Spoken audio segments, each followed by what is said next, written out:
अनंतकोटी ब्रह्मांड नायक महाराजाधिराज योगिराज परब्रह्म सचितानंद भक्त प्रतिपालक शेगाव निवासी समर्थ सद्गुरु श्री संत गजानन महाराज की जय। अध्याय दुसरा।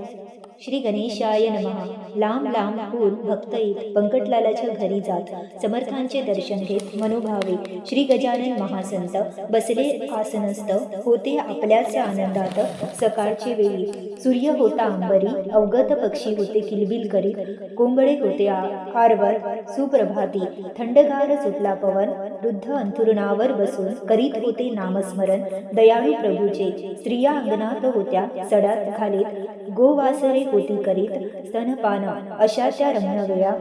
एका साधू उलटा झाला श्री गजाननाच्या दर्शनाला। शेगावात भगवे वस्त्र डोक्यास जोळी वाम बगलेस फाटक्या लंगोटीस परिधान केले होते। कधी पडतील दृष्टीस याची चिंता मनास त्या कोपरातल्या गोसाव्यास लागली होती। त्याने भांग अर्पण्यासमर्थास केला आवडीने नवस, आला होता शेगावास तोच नवस फेडण्यासाठी। डोक्यामध्ये नाना विचार करीत होती साचार, दर्शन घेण्यास आतुर झाला होता समर्थांचे। मनोगत समजले समर्थांना, ते बदले इतरांना, तो कोपऱ्यातला गोसावी आहे ना, आणा त्याला मजकडे, हे श्री गजाननाचे बोल भिडले हृदयी खोल। तो गोसावी काही काळ आनंदित झाला, गोसावी बदला मनी, माझ्या हेतू समर्थांनी पुरता ओळखुनी ठेविला आहे। मग सर्व लोकांनी कोपऱ्यास पाशी जाऊन त्या गोसाव्याला आणून समर्था पुढे उभा केला। समर्थ बदले गोसाव्यास, तू बहुत दिवस जतन केले ज्या वस्तूस, ती काढ बाहेर। शब्द ऐकले गोसाव्याने एखाद्या लहान मुलावानी समर्थाच्या चरणी गडागडा लोळू लागला। समर्थ बोलले गोसाव्यास, तू भांगेचा नवस मज केला होतास, मग ती काढ बाहेर। पण गोसावी महाधूर्त समर्थास बदला जोडून पुरे करा त्वरित गरिबाचे मागणी, माझ्या बुटीची आठवण सदा ठेवावी आपण, हीच इच्छा मनोमान ती पूर्ण करावी। समजलो मी मनातून बुटीचे नाही प्रयोजन, या अज्ञ बालकाची ठेवा जाण, बुटी माझी स्वीकारा। समर्थ बदले त्यावरी भक्तची इच्छा मनी धरी, ती जाणकार पूर्ण करी, हे पक्के लक्षात ठेव। अंजनी होती वानरी, तिने पार्थिला त्रिपुरारी, तुम्ही यावे माझ्या विदरी, वानर होऊन शंकरा, तुम्ही कर्पूर गौर साक्षात आहात शंकर, म्हणून बुटीचा अभेर करू नको दयाळा। गोसाव्याने बुटी काढली, हातावरी घेऊन धुतली, चिलमीत घालून पाजली श्री गजाननाला। काही दिवस राहून गोसावी गेला निघून, आपणासी धन्य मानून रामेश्वर कारणे। गजानन थोर अत्यंत ते वेदऋषा अख्खलित उदात्त अनुदात्त स्वरांसहित म्हणत असत कधी कधी, कधी गवाया समान अन्य रांगातून एकाच पदाचे गाऊन दाखवावे निजलिले। कधी गणगण ऐसे भजन, कधी धरावे नुसते मौन, कधी राहावे पडून आपल्या बिछाण्यावरी, कधी एखाद्या पिशापरी भटकत राहावे कांतारी, कधी शिरावे जाऊन घरी एखाद्याच्या सहजपणे। त्या शेगावात जानराव नावाचा प्रख्यात राहत होता एक गृहस्थ, देशमुख अडनावाचा। त्याची मरणाची घटका जवळ आली देखा, शरीरात जोर फुका केला होता व्याधीने, त्याच्या अंगची शक्ती नाहीशी झाली होती, प्रयत्नांची शिकस्ती केली होती वैद्याने। नाडी पाहून अखेर आपता कळविला समाचार, प्रसंग आहे कठीण फार, अशा नाही जागण्याची। जानराव तू आम्हाला सोडू नकोस या क्षणाला, तुझ्यासाठी नवस केला कोणी न पावले नवसास। वैद्याने टेकले हात, प्रयत्न झाले कुंठित, आता अखेरच्या यत्नाव्रत करू पाहू एक वेळा। बंकटलालाची या घरी जो एका साक्षात्कारी अवतार आहे जरी, त्याचा प्रयत्न करूया। ते ऐकून एक आप्त बंकटलाला घरी आला प्राप्त, त्याने सर्व हकीकत बंकटलाला कथन केले। समर्थांचे चरण तीर्थ कृपा करूने द्या मजप्रत, ते तीर्थ नव्हे अमृत, बरे वाटेल जानरावा। त्यावरी म्हणे बंकट, हे नाही माझ्या हातात, तुम्ही या बाबतीत आमच्या पित्यास सांगावे। जैसे त्याने सुचविले तैसे आपताने केले, भवानी रामासी विनविले, द्या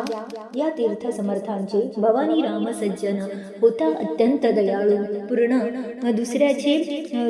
दुःख ऐकून विवळे तो बिचारा भांड्यामध्ये ओतले पाणी समर्थांच्या लाविले चरणी आणि केली विनवणी जानरावा तीर्थ पाजे घरी आला आप्त तीर्थ घातले पोटात घरघर घशाशी बंद झाले जनरावाच्या हात हलवू लागला डोळा किंचित उघडला उतार पडू लागला तीर्थाच्या प्रभावाने तो पाहता प्रकार आनंदले नारी नर गजाननाचा अधिकार आला कळून सर्वांचे औषधोपचार केले बंद तीर्थावर ठेविले व्यस्त केवळ 8च दिवसात जानराव झाला पहिल्या परी घरी भवानी रामाच्या आला दर्शना गजाननाच्या बरा झाल्यावरी बंकटलालाच्या घरी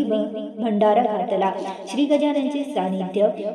असाच होता एक मैद्य संत सेवा हाच मद त्याच्या अंगी भरला असे सेवा करी वरवरी भाव निराळा अंतरी समर्थांच्या नावावरी पेढे बर्फी खात असे भक्त गणास ऐसे म्हणे मी समर्थ कृपेची पोसणे प्रत्येक काम माझ्या विने कधी होत नाही चिलीम त्याची मीच भरी खाण्यापिण्याची तयारी निजांगी मीच करी मी आहे त्याच्या आवडीचा ऐसे लोकास सांगत असे आपल्या स्वरात करीत असे या अधमाचे नाव असे विठोबा घाटोळ महाराज स्वतः झाले शंकर घाटोळ बनला नंदिकेश्वर आल्या गेल्या भक्तांवर पुत्रा समान तो गुरुगुरे हे अंतर्ज्ञानी जाणिले सर्व समर्थांनी होड मोडीले एके दिनी कशी ते पहा हो इतर काही मंडळी शेगावी दर्शना आली स्वारी होती निजलेली गजाननाची शय्येवर धाडस पुन्हा होईना जागे करण्या समर्थांना घाई होती मंडळींना पुढे जाण्याची ते कुजबुजू लागले घोटाळ्याला विनविती झाले विठोबा आम्हा पाहिजे गेले त्वरित परगावा काम अत्यंत जरुरीचे अवघड आहे साचे समर्थ वाचून न व्हावयाचे विनविती झाले घोटाळ्याला ऐसे या स्तुतीने विठोबा फुगुनी गेला म्हणे शेवटी जाऊन तक्षणी उठविले श्री समर्था मंडळीचे काम झाले पण संकट मोठे ओढवले विठोबा घाटोळावरी भले त्या क्षणी समर्थांच्या हाती काठी एक होती भली मोठी ती त्यांनी घातली पाठी विठोबा घाटोळाच्या म्हणती बेटा माजून गेला आपली स्थिती विसरला समर्थांनी जोडला त्याला पुन्हा न आला मारुती बंकटलालाचे घरात असता स्वामी समर्थ त्यावेळी एका घटित प्रकार घडून या आला वैशाख शुक्ल पक्षासी अक्षय तृतीयेच्या दिवशी पितरार्थ उदक कुंभासी देती श्राद्ध करोनिया अक्षय तृतीयचा दिवस वऱ्हाडातील लोकास वाटे विशेष प्रत्येकास मोठा सण मानिती हा त्या दिवशी काय झाले ते प्रत्येकाने पाहिजे कले समर्थ पुरात बैसले कौतुक लीला करावया मुलाचा नती गजानन चिलीमध्या भरून तंबाखूची मजकारण त्यावरी ठेवा विस्तव सकाळपासून असाच बसलो चिलीम नाही मुळी प्यालो त्यामुळे मी हैराण झालो मुलांना जरा चिलीम भरा ऐसी आज्ञा मिळता भले मुले अवघी आनंदले चिलीम भरू लागले तंबाखू घालून आता विस्तवाचा तपास केला परी तो नाही मिळाला काकी चूल पेटवावयाला अवधी होता बराचसा पोरे मुली विचार करती आपापसात निश्चिती कैसी करावी याची युक्ती विस्तव चिरबीस मिळवण्याला मुलांची पाहून चिंतातुर बंकटलालाने केले उत्तर अरे जानकी राम सोनार आहे आपल्या गल्लीत त्याच्याकडे तुम्ही जावे विस्तवास मागून द्यावे तुम्हा दुकान त्याचे चालण्या बरवे विस्तव त्यासी लागतो हे समजताच मुलांनी धाव ठोकले दुकानी केली विस्तवाची मागणी समर्थांच्या चिलमीस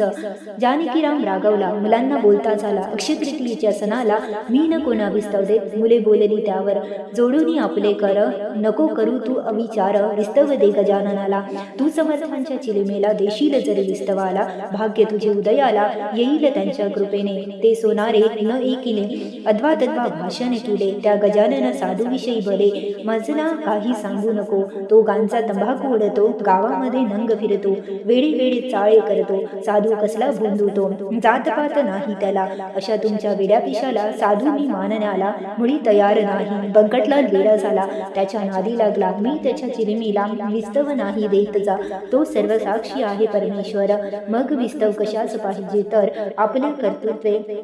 कान बर विस्तवाते निर्माण करी साधू होते नाथ जालंधर होते चिलमीवरी प्रेम वार परिविस्तवासाठी खरोखर ना कधी ते हिंडले जाजा येथून लवकर उभे नका राहू क्षणभर तुम्हास नाही मिळणार विस्तव चिलमीसाठी मला तुमच्या वेळाची किंमत नाही मुळीसाचे बोलू नका भलतेची चला चालते व्हा येथून मुले विनिमुख परत आले समर्थांचे निवदले सर्व हकीकत घडलेली सोनाराची दुकानात त्यावर बदले हसून श्री समर्थ दयाघन विस्तवाचे प्रयोजन नाही मजला मुळीच ऐसे म्हणून घेते झाले चिलीमा आपल्या हाती भले बंकटलालासी बोलले नुसती काळी वरी धरी बंकट म्हणे गुरुराया थांबा जरा सदया काळी घासून या विस्तव निर्माण करीतो मी काळी घासल्या वाचुनी न कदा प्रगटे अग्नी म्हणून केली विनवणी मी आनामनी समर्था समर्थ बदले त्यावरी तू काळी नुसती वरी धरी पहा तरी गंमत खरी तिला मुळीच घासू नको बंकटाने तैसे केले काळीच नुसते वर धरिले आणि आश्चर्य घडले चिलीम पेटली झटदिशी कमलाकांतांनी रचलेला द्वितीयोध्याय समाप्त झाला नमनसो श्री गजाननाला दोन्ही कर जोडून शुभ भवतु श्री हरिहरार्पणमस्तु